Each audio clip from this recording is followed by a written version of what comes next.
Hello, I'm John, and I'm joined by Howard.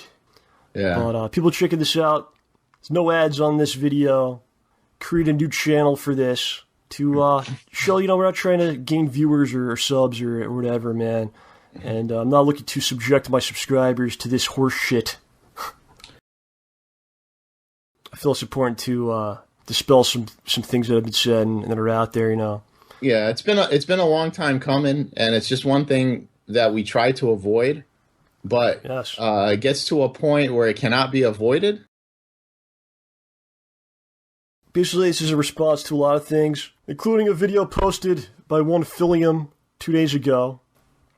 And the main thing is, people really want to know why we don't do anything with him anymore. And he himself, oddly, is saying that he wants to know why. But that video that he put out, I think, is a perfect example of why. It's a video he puts out on Thanksgiving Day. And last year, Thanksgiving, he decided to unfollow me, which caused some issues. So something with Thanksgiving, I don't know. The way I noticed it was when I was on Twitter. I looked at his people that he was following, and he unfollowed both of us. And there was really no rhyme or reason to it, which I thought was, I think that was the first shot. I'll be honest with you. It's weird stuff. Until this point, we've not said anything against him because, like I said, I wish him the best. I don't want to hurt him. The other thing is there's a lot of history. There's a lot of good times, man. There's a lot of really good times. You kind of, piss on a lot of that stuff by doing this. And I feel like things should be kept in-house amongst friends. A circle of trust amongst friends, Howard. Do you believe in such things with people? I wholeheartedly believe in that. And that's why I'm a little ticked off about this, because it's one of those things where, you can't even trust him in terms of, sending a message, a text message, because you don't know if that's going to get publicly put on, YouTube, or if he's going to make a video about it. What we're going to be doing today is kind of maybe revealing some things, and I've kind of really held against doing that because it does make you, in a sense, a hypocrite to be doing the same thing that has caused you pain or caused you, to be pissed off. But it gets to a point, enough is enough, man. At this point, it's really jumped the shark, and things have got to be put out there, man. Getting back to his video, it's really full of what's been a long history of him saying things publicly, out of turn, exaggerating things, or just saying shit that's just not true. If you're a fan of Phil's, you have to agree that I did, and I know you did to an extent, everything you could to help him over the years. And so much so that to this day, he makes money off of videos that we're in to this day, every day. Yeah. And he's still finding new ways to monetize us. It's really a testament as to what he held our friendships for. It seems that the money was more important than us being his friend. In that video, he says they talked shit about me. Now, there was a video I put out, the Paymetons parody, right?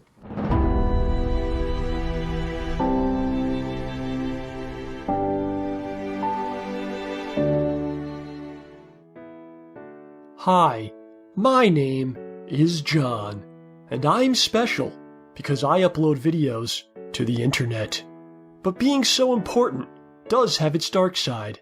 In fact, it means that my life is much more difficult than everyone else's. While you're following the average path of working a traditional job, attending school, or perhaps both, I'm following my dreams and busting my ass.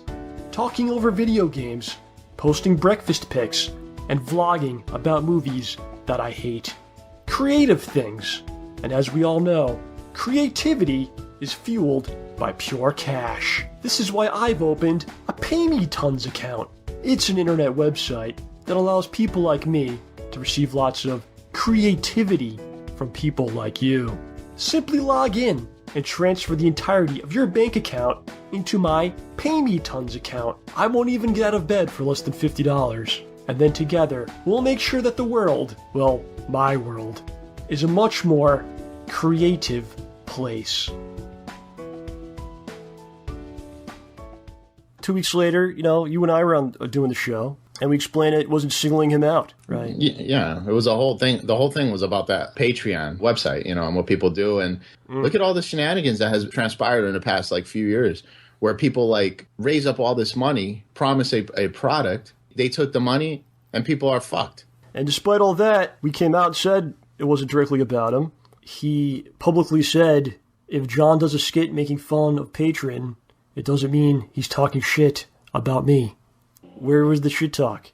Despite him, running me down on his forums, on Twitter, on his chat, and trying to do stuff on the sneak. But I catch wind of all this stuff, man. People send me all this stuff. It's an attempt to get something going.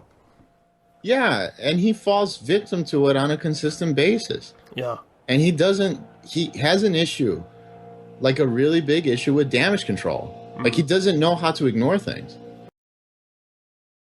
The first one I want to talk about is money, okay?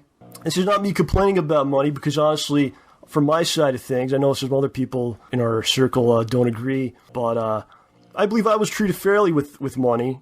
But the problem is, info that's been presented to you is not exactly true. So it's something that he says quite often. John got 50%, he got half of everything that I made. And again, Howard, why is this something that's said publicly? There is no reason to even address anything about money publicly on a YouTube video. He starts doing YouTube stuff in 2008. I start doing videos with him. We've been hanging out for a couple years before that, playing games. So just kind of transition into now we're going to be playing games, but recording games, From 2008, when he started YouTube, I did this for probably a couple years for nothing. He signs on with Machinima a few years later, and I had to come to him and ask, since you're getting something for this, do you feel that I should get a percentage of that? So we make an agreement, half of the month's co-op income. So what happens is he takes out taxes from that amount and cuts it in half, right? I get half of that. Does not include streams or whatever other money comes in, right? And again, not exactly 50% if you throw that out there, but this goes on for a little while. Then he says to me, Machinima isn't sending me reports anymore, so I have no idea the amount of money that we're making on the co-op. I have no way of figuring it out. So I basically just go, okay, listen, throw me $100 every time I come down. Round trip, it's about 2.5 hours of driving. You also have to consider, these are days I'm not going to work because my job, and I'm an independent contractor. So just to flat out say he got 50%, it's far from the truth there. And we went to conventions, he's got an injury. He has a back injury. So I would go and I would carry things. I would film things. I did all the driving, as you know. Came as basically to assist him in his business, as he likes to call it. So Project 7, man, the version we were involved in. Tell us a little bit how it started, Howard, man, because those are your guys, Andre and Paul are childhood friends of mine. We grew up together. So yeah. Andre went to a film school in California. Paul went to a film school in New York. Prior to me introducing you guys to them, I did a couple of videos with them under, I think it was it Respect the Pact at the time? I think it was Respect the Pact, yeah. I remember you came to me and you go, I got these two guys, they're my friends. They want to make some videos. Are you interested in doing anything with them? Let's bring Phil in on it, my buddy. He started Project 7 when, 2009. Why don't we just reboot it? They were on board. Everybody was on board. We were having a great time, Then it all kind of started to slowly erode away.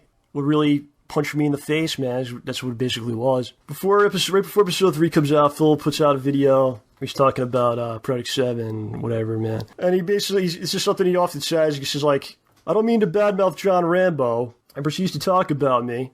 He's talking about how John was given the best lines, and we gave him things to do. Ladies and gentlemen, it's a flat-out lie. Yeah. It's a flat-out lie. He talks about a scene that he came up with. He's like, there's a part in the trailer everyone loves with John. I came up with that. Yeah, which is nonsense. And like you said, going back to what you were saying, John, this is a common theme. Yeah. Because again, instead of addressing this, between amongst ourselves, he addresses it publicly, which makes it even worse. Yeah. He talks about a scene in the trailer that he came up with. I came up with that. It's basically the part where I'm shooting the gun like Rambo does. It's not exactly a genius idea. It's not like he was directing the scene. He was actually not even in the room. He talks about a scene. He's like, there's a scene in this episode that a lot of people put together. John wasn't involved in it. Of course, it was the great scene where you, what was it? You shoot the gentleman and then you say, you didn't wash your hands. Yeah. It was put together by you, OJ, and me. Yeah. And Andre and Paul filmed it and directed it. So basically, everyone was involved in putting that together but him. It's just mind-boggling why he would do these things publicly. Yeah, it's one thing. I mean, let's say all of this is true, like he said. Let's say every word he said is true. Even then, it's fucked up to be saying this. To be saying this, yeah. But not only are you saying it, but it's also a lie. What did I do? Why did I deserve to be treated like that, okay? I show up, I do the very best I can. I brought OJ into this. I brought Chap into this. Those are people that I went to high school with. I go back a long time. Chap is a professional actor. He played the gaseous snake gentleman. So at this point, I'm really pissed off. I call him immediately, and I fucking have it out with him, dude. I tell him everything I'm feeling about it, and I'm pissed off. So, to his credit, he apologizes profusely. He says he felt insecure, or he is insecure. He shouldn't have said it. He just got really frustrated with what they were saying, and he just couldn't take it anymore, and he had to say something, and he exploded. So he apologizes to me, and I accept it, but he never actually says anything publicly.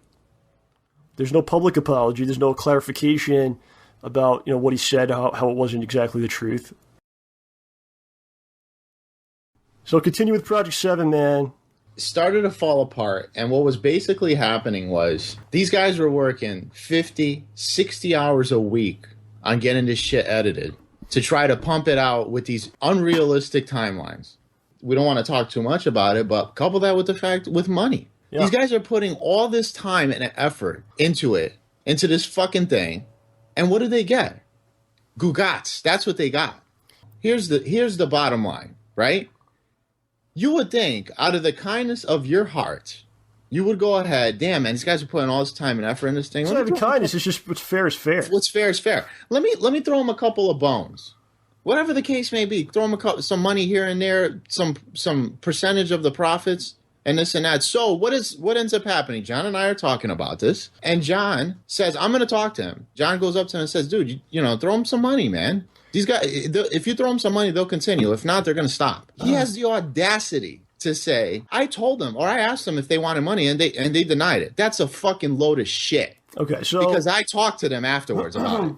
So it gets to a point where it's a lot of work for these guys. They feel like they're not getting anything back. Andre had basically a big life-changing thing. He's having a kid. They basically say, look, we can't do this anymore. We can't do the Project 7 anymore. It's just not worth our time, man. We got other stuff we got to do. So I had a conversation, like Howard said, with Phil. I said, listen, you have to make it worth their while, man. So I said, listen, just divvy up the money. There's 5 people in this. There's only 5 people, the crew and the whole cast, okay? Yeah. The video's made a lot of money. I know that Phil spent a lot of money on props and stuff, so subtract all the costs. That's fair, right? There's no guarantee that they're going to, continue with the series, but hey, man, at least try. His response, they don't want money. Yeah. And then I asked them about it, and they said he didn't even talk to them. This is like a whole bunch of things that has happened in the past that just irritates people. Because now what ends up happening is like, do you value money more than our friendship? Because if that's the case, then why am I even here? Right.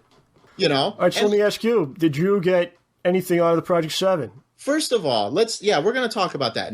I didn't get shit out of Project 7. So no one got paid. Now here's the thing. I got paid. John got paid. I got my percentage. Yeah.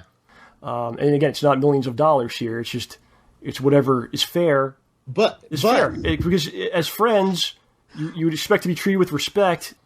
We don't get our cut, which is whatever at this point. But we start showing up to your house, and what do we see?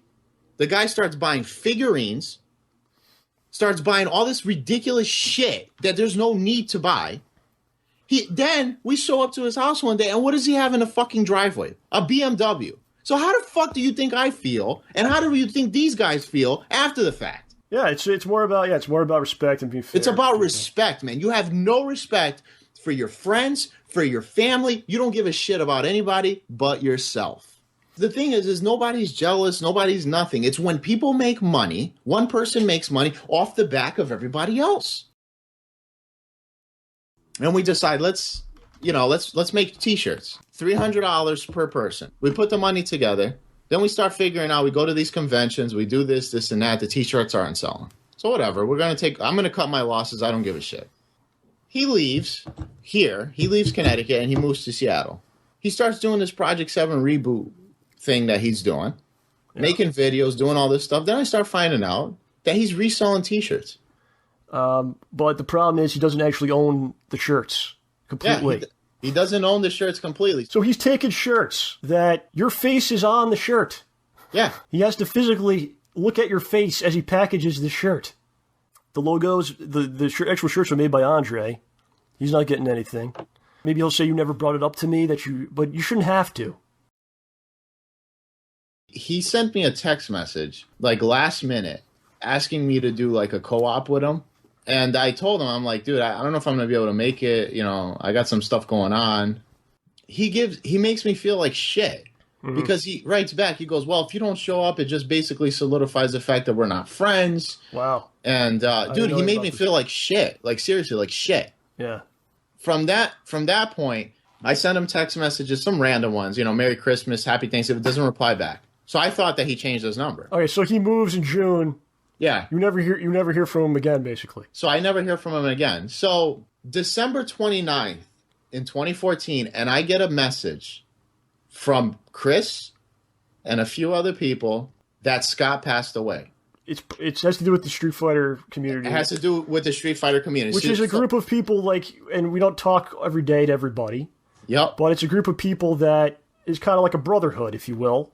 It might sound silly, but that's what it is to us. It's a brotherhood of people that spend a lot of time together playing games and traveling and whatnot.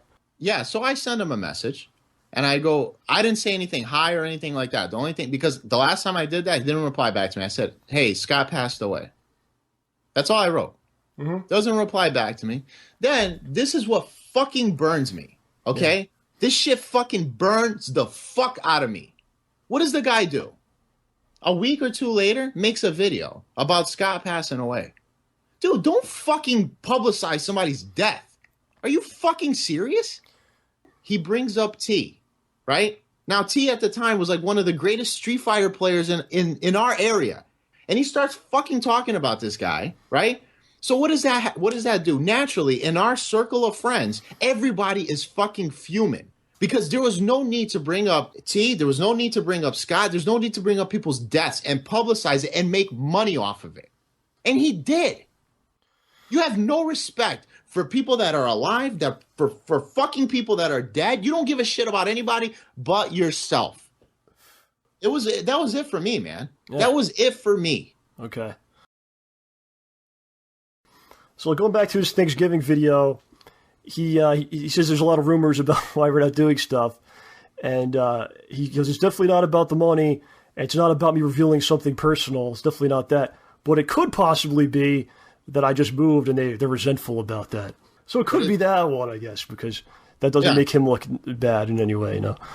And I had every intention and desire to do stuff with him at this point. I had basically destroyed myself, Howard, as you know. I talked to you about it. And that's not me complaining, because being a man, if you want to talk about being a man, I feel like being a man is you make choices and then you deal with the consequences. You don't run to complain online or cry about what the world owes you all these things. So I basically told him, listen, okay, I need to figure some things out. When I'm done, I will contact you and we can do things. I come back from my trip. I got messages from him. I got messages from other people saying, why the fuck won't you talk to Phil? Phil's upset. The following week, I get more messages.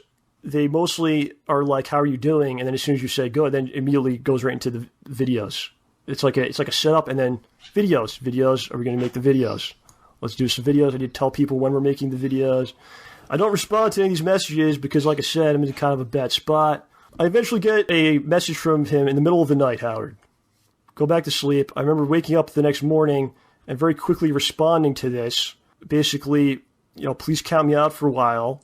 I'm trying to get money together to move. YouTube isn't going to help with that, which is in reference to doing stuff with him. And I said, I'm around most nights. Please call me. I get a text from the area lord. And he says, sorry to hear about what happened. And I go, what do you mean? He goes, I'm sorry to hear that you're leaving YouTube. Wow. So I go, what the hell's going on here? So I go right to his channel. I see that Phil did not actually call me. He instead made a video, a monetized video, by the way, where he publicly reads the text out loud. He does the same thing where he goes, I'm going to be honest with everyone. That usual spiel. He talks about how John's giving up on YouTube. He doesn't want to do stuff on YouTube anymore. And in this video, he said, I'm going to call him. He's never actually called me. I feel like as a friend, you would call and you say, what's going on? Is there something I can do to help you out? Which is what you did. I want to talk about this. He'll often say, I'm the realist. I'm the most, here's honestly this. Here's the truth of the matter. When people do that, they're usually doing it for a reason. It's usually because they're not telling the truth. You just get to the point where like, this is not good to have in my life. Yeah, it's not good to have. Yeah. It doesn't mean you hate the person. It doesn't mean that you wish them ill. It's like you hope they could fix whatever they got going on. Yeah. But they're just doing too much damage to you and themselves, Yeah, and then you look at it and you're like, there's no consistency there's no rhyme or reason, no consistency to what he does. A few weeks ago, what does he do? He texts me. Yeah. And it's weird because he starts off with like, I haven't talked to you in a while. I hear you and John both hate me now. I haven't talked to this guy since he left. There's a video that somebody sent to me, okay, which was taken from one of his streams, dude. And he's going off about how John lives with his parents. John lives in the middle of nowhere. He's got all these problems. And as usual, it was like what I was saying. Like, we don't need that fucking loser around here, He didn't specifically say the loser part, but he did say the other stuff. He doesn't know anything about my house, who I live with. He has never been to my home. He's never expressed interest in doing that. So I sent him a text to say, I caught wind that you're saying very private things, not true things, lies about me. In one of your streams, he didn't respond. I really think that he watches too much WWE because it feels like, no, I'm not lying, dude. It feels like it really feels like he tries to make his channel like that, where it's full of drama. It's all drama, just to try to create controversy so that he can get more views. I got some text from him from last summer where he's basically like, let me know when you want to do Smart Guys so I'll start watching wrestling again. So what that says to me is like, you're not really a fan of it. You don't really watch it.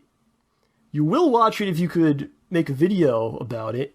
You can tell just even from the beginning, why, like even from his name, like the King of Hate.